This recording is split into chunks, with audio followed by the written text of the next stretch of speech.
Ming, on the other hand, he did his best to get away from the mutated beasts and Dr. Zhao, who made them, but they were able to find him by smelling the scent coming from the sample blood.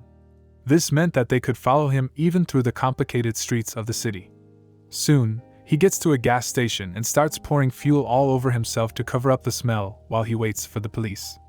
Some of his plans worked, and he could see that the rats had already stopped following his path as they kept looking for him. But they weren't able to catch up to him completely, and soon some of the rats started going into the gas station to look for him. Soon, chaos broke out. One of the rats jumps on him, but he avoids it and pushes the goods on its head to get away. The other 3 lymphoma beasts went in the wrong direction, so he decides to kill the one that followed him to make it less likely that he will be found in the future. Ming he now knows that using the most effective tools will help him kill the beasts. But since there's nothing like that in the gas station, he has to rely on his own body and strength to force his way through. Even though Ming punched him once, the beast jumped down and grabbed him. When he got to the broken bottle of liquid nitrogen, he gave the beast one last punch, and it finally died after a lot of trouble. At the same time, Dr. Zhao walks into range of the gas station. As he sees the dead body inside, he can feel through his skin that one of his beasts died in the fight. He then makes his animals eat the dead ones to make them evolve as quickly as possible so they can catch on to the smell better than they could before. When the evolution is done, Dr. Zhao makes the beasts follow the scent because he wants to get the sample from it so badly. Other than that, Ming he couldn't figure out how the other 3 beasts were still following the scent to find him after the ones with heightened senses died in his hands. But when he hears their loud growls, he figures out what must have happened and goes to the carnival to get help by using the complicated machines there. As soon as he gets there, he washes the gasoline off of himself so he won't catch on fire. He does this because he hopes there will be a special way to make himself stronger than the beasts. He starts running into the middle of the carnival to get some distance and delay the beasts' arrival so he can get the upper hand against them. But he knows that he will be useless against someone like Dr. Zhao. He is caught off guard when one of the lymphoma beasts jumps at him with a mutated blade in its hand. This is because the lymphoma beasts are getting stronger. Ming he makes a perfect dodge at the right time and keeps doing it over and over again. This gives him an advantage over the beast, whose speed slows down over time. But just when he thinks he'll beat the beast, 2 more of them join the fight, and he runs after them through the narrow tracks of the machinery to keep the fight one-on-one. He uses his element extraction on the hardcore metals to use his mystic punch. He starts hitting one of them and continues to tear through it by breaking its defense. The rank of the evolved lymphoma beast is at least on the warlord rank, and with his newly gained ability of hardcore metal he is finally ready to clash with them head-on. When one of them jumps at him with blades, the other was always trying to get behind him. The first monster makes bone armor on its chest to protect itself from his attack, and it works very well. This shows him that monsters can change depending on how much help they need from their opponent's attacks. The beast that was trying to sneak up on him tries to bite his leg, and when he decides to hit it in the neck, it starts using bone thorns growing on the back of his head to support its hardcore structure. Ming soon, he was surrounded by both of the monsters, and they kept slashing his chest with their blades. After a while, he managed to beat one of them, and it fell to the ground. As he holds on to the roller coaster's rails and thinks about his plan, the last one jumps at him, and Ming he decides to use the beast as a landing pad and fall with it to the ground. He does this because he knows that Dr. Zhao will lose something when one of his body beasts dies. In the end, he and the beast both fall, and the beast saves him from the fall. This is the end of the trail for now. Soon, he gets a call from Sister Lan, who has been worried about him for a while because he hasn't been answering his phone. She tells him that the officials have already arrived at the damaged building he pointed out and taken control of it. She also said that they were busy killing the general rank monsters that were running around the facility at the moment, but that they hadn't seen Dr. Zhao there. When he told Sister Lan what was going on with Dr. Zhao, she couldn't believe that he could do something so evil to put the lives of so many people in danger. Sister Lan tells him to wait for the officials because she will tell them about the serum. He says he is carrying it so that the officials can study it in their labs to make antidotes for the pollution. Dr. Zhao was already waiting for him under a tower with an evil grin on his face as soon as he finished telling her about Dr. Zhao's mutated form so she could call the authorities to send the experts to his location. He would kill the weaker ones. While Lin Yu was yelling at him to save himself because he couldn't beat the general rank monster in front of them, the others only cared about themselves since they weren't Dr. Zhao's first targets. Ming-He starts to think about what to do because he already knows that he can't beat mutated Zhao no matter how hard he tries, and he can't leave Lin Yuyu in danger even if he forgets about the 3 jerks on the list. After he realized there was nothing else he could do, he kept coming up with the same plan, which was to wait for the authorities so he could save everyone. Dr. Zhao tries to kill time by calling Lin his girlfriend, but Lin tries to get him to stop by calling them just classmates, and blushing hard. Ming then he gets angry when he tells such crude jokes, so he insults him for being such a jerk. He explains the situation by saying that he has been thinking everything he has said is funny. He prefers the evolution of humanity that brought life to the lonely universe and calls the existence of superhumans the right evolution that was given to humanity. Even though Dr. Zhao thinks superhumans are fragile and weak because he was able to beat most of them he met on his way, Ming-He has gone so far that he can only picture it in his mind. Ming-He says that only the stronger force will be able to use the blood sample, and he gets ready for a fight with the 2 of them to find out who is stronger. When Ming-He tries to be bold about the fact that he is willing to sacrifice even his friends for the good of humanity because they are from a superhuman institution, Dr. Zhao takes his word as a promise and slides his blade straight into the leg of Shuijing, who starts crying like a baby and doesn't know why he is being punished. But when he tries to hit one of their faces, he puts the blade straight into Lin's shoulder as Ming looks on. He began running uneventfully. Dr. Zhao knows that he won't be able to catch up to him if he keeps running like crazy all over the city, since he can't run as fast as him. Then, after a short time of running, Ming-He decides to stop and deal with the offer the doctor has agreed to because all he wanted Ming-He to do was stop running in circles. The mutated villain makes a rule that he will kill one of his classmates every time he goes out of bounds, and the only way to save them is to beat him down. But Dr. Zhao is pretty sure of himself because he knows that the superhuman institution once turned him down and called his accident a suicide attempt, even though he was the one who saved his life by giving him surgery. He doesn't stop insulting her there though. He goes on to talk about how everyone forgot about him after a while, calling his life mundane and depressing as Ming. He all of a sudden started to act like a brave hero. Suddenly, in the middle of all the chaos caused by the sharp spikes, Dr. Zhao makes a hard cut that spills Ming-He's blood all over the ground, which makes Lin cry so hard she can't stop. But even after hearing all of Zhao's rude words, Ming didn't change his mind. He decides not to give in to his weakness and fights back by putting his blood on his opponent's eyes to make him lose his sight. Then, he gives Zhao a strong punch with his own blood, which is one of the strongest parts of the Xian fist and helps make the Blood Fiend fist. His classmates, who have always picked on him, are now praising him for his skills and strategy as he beats Zhao while he is stuck on his own spikes. Even Wang Xiaodan tells Shuijing to stop acting like a baby, and Lin only seems to care about his wounds and not hers, which makes Shuijing cry so much. All of their hopes start to go away when Zhao gets up and sees how strong Ming-He really is. Ming-He then punches Zhao again, which Zhao says is kind of useless against his body. As soon as he finishes his sentence, Ming-He hardens his fists, which are filled with bloodlines, and starts beating his opponent with overflowing fists all over his body, which makes Zhao back up. But in the end, it wasn't enough to hurt the jerk Dr. Zhao, who looks like he could live forever and is still studying the power of Ming-He. Lu Xinghong, one of Ming-He's classmates, is starting to wonder how someone like Ming-He can now hit good targets in battle even though he has the super talent of a white dust rank inconspicuous type.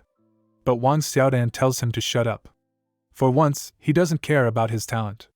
He just wants him to beat the bad monster in front of him, because everyone is afraid of him.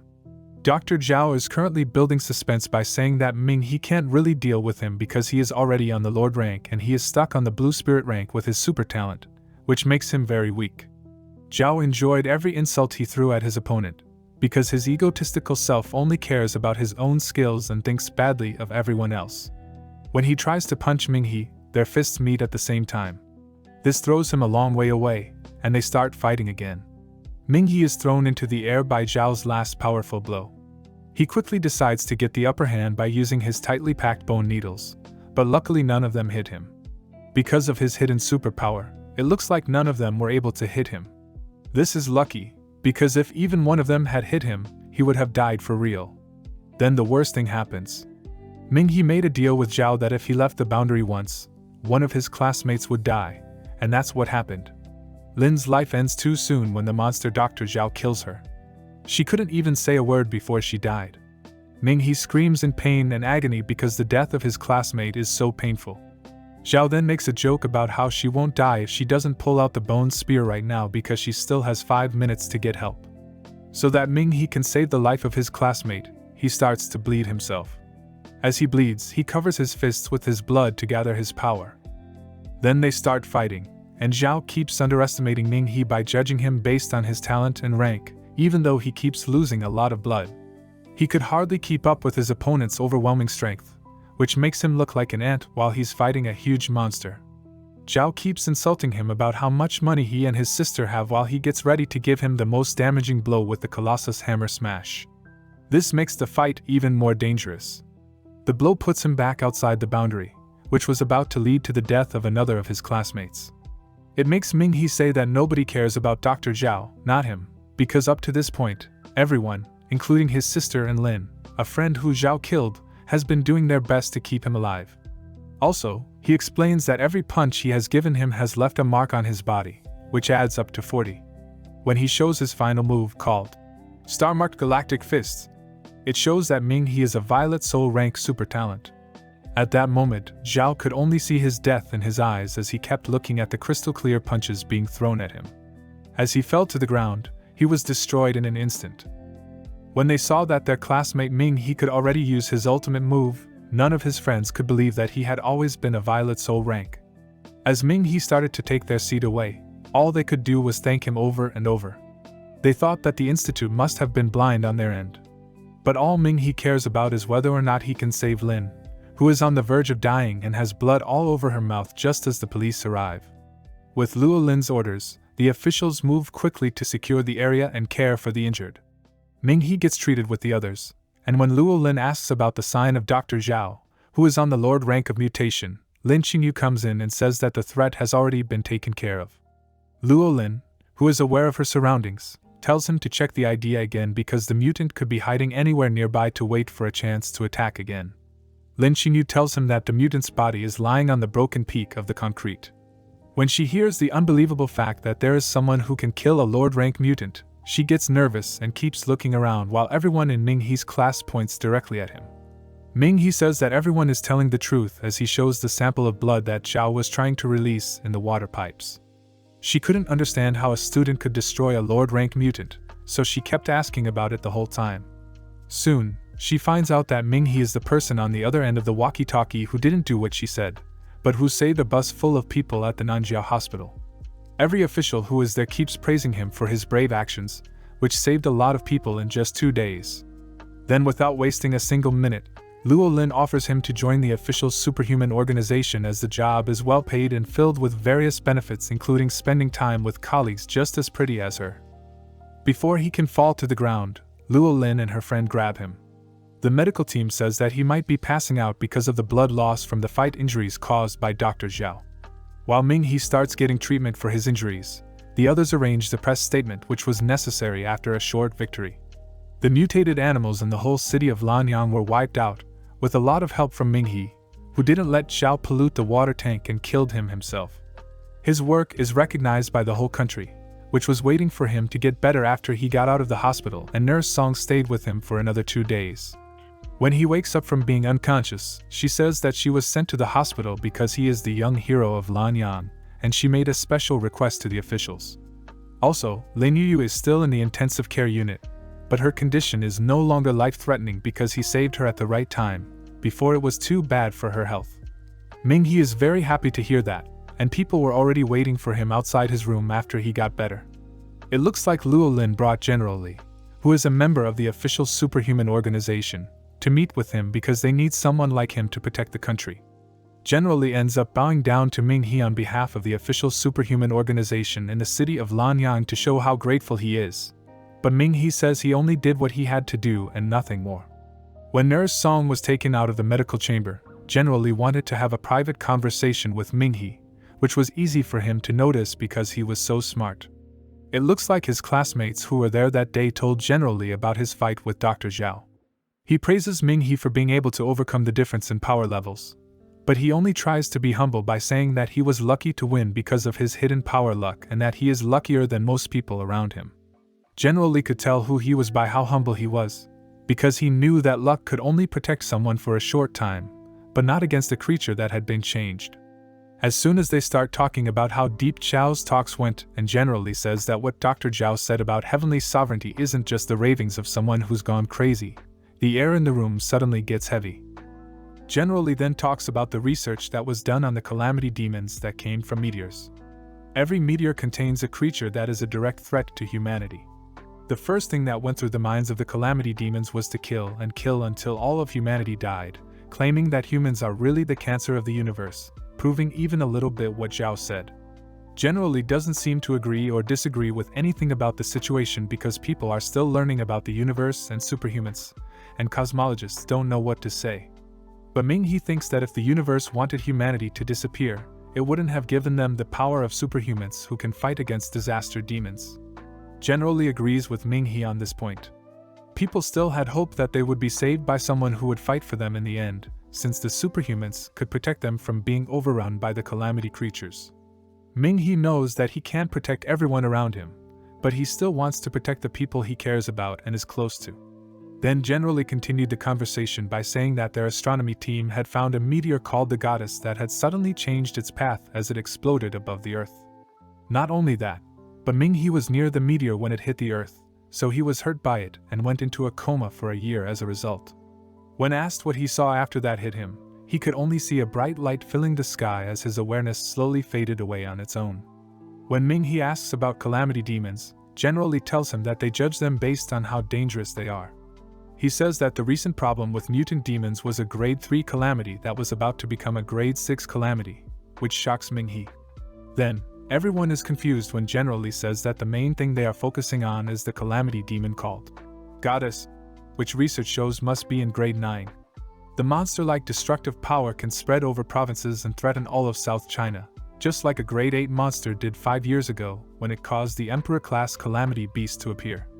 The contamination was caused by the blood of the Emperor-class calamity beast, which was kept secretly by underground merchants who wanted to use it for their own benefit. Generally only went to see Ming-He because he wanted to know what really happened inside the meteor when it hit him. But Ming-He tells him that he doesn't really have any useful information for him because he didn't see anything useful. The next thing they talked about was getting Ming-He to join their group, since Luo Lin had been asking him to join all along. But Ming-He isn't sure yet because he needs to talk to his older sister about it. Just as General Li was about to leave his room, he brought up the subject of getting a reward from the government for finding the contamination site. After hearing him out, General Li laughs so hard he can't stop and says he won't miss out on a single penny.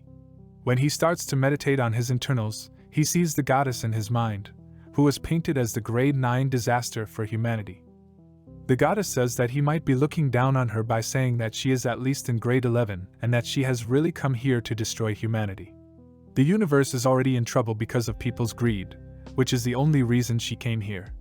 However, Ming-He won't let her leave, even though he has to act like he's not thankful for all she's done for him.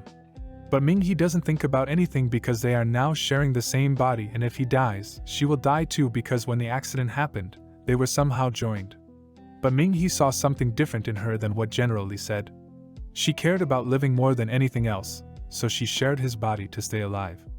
But the goddess says it's all about finding a good host, which isn't easy because there isn't even one in a few 100 million, and there are many other problems. After a lot of talking and arguing, the goddess makes peace with Ming-He. He then starts to persuade her by telling her that humans are doing the same things she is to stay alive. He even travels around the world, which might change her mind about the truth of humanity, even though it has a lot of bad parts. Just as she was about to make him enemies, he pulls himself out of meditation to think about what to do next.